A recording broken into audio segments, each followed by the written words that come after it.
আজকে একটা আমরা অঙ্ক দেখব।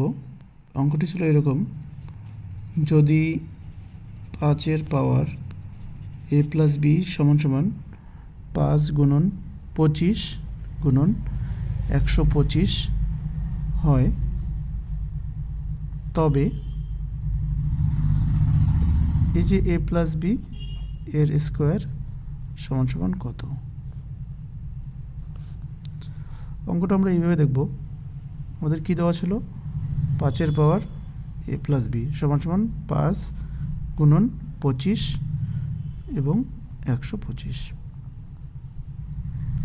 আমরা দেখতে পাচ্ছি এখানে এই যে 25 125 এগুলো কিন্তু সবই 5-এর মাল্টিপল, অর্থাৎ গুণিতক। আমরা 25কে কীভাবে লিখতে পারি?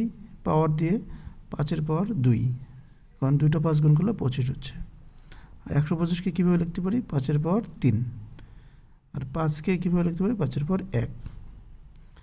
আর আমরা কি জানি, যখন কোনো সংখ্যা এইভাবে গুণ অবস্থায় থাকে তখন তার যে পাওয়ারগুলো থাকে সেই পাওয়ারগুলি যোগ হয়।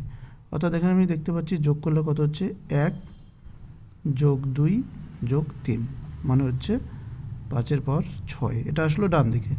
আর বাঁদিকে কী ছিল? বাঁদিকে তো ছিল 5-এর পাওয়ার a প্লাস b।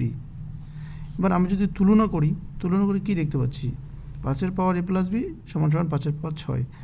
অর্থাৎ এখান থেকে বোঝা যাচ্ছে যে a প্লাস b সমান সমান 6। তাহলে a প্লাস b যদি স্কোয়ার করি, তাহলে এইদিকে স্কোয়ার হয়ে গেলে তার ডান দিকেও স্কোয়ার হবে, অর্থাৎ 6-এর স্কোয়ার হবে। 6-এর স্কোয়ার মানে কি? 36। তো এখানে উত্তর হবে 36। এখানে বলে রাখি, অঙ্কটা কিন্তু WBP কনস্টেবল পরীক্ষায় এসেছিল। ধন্যবাদ।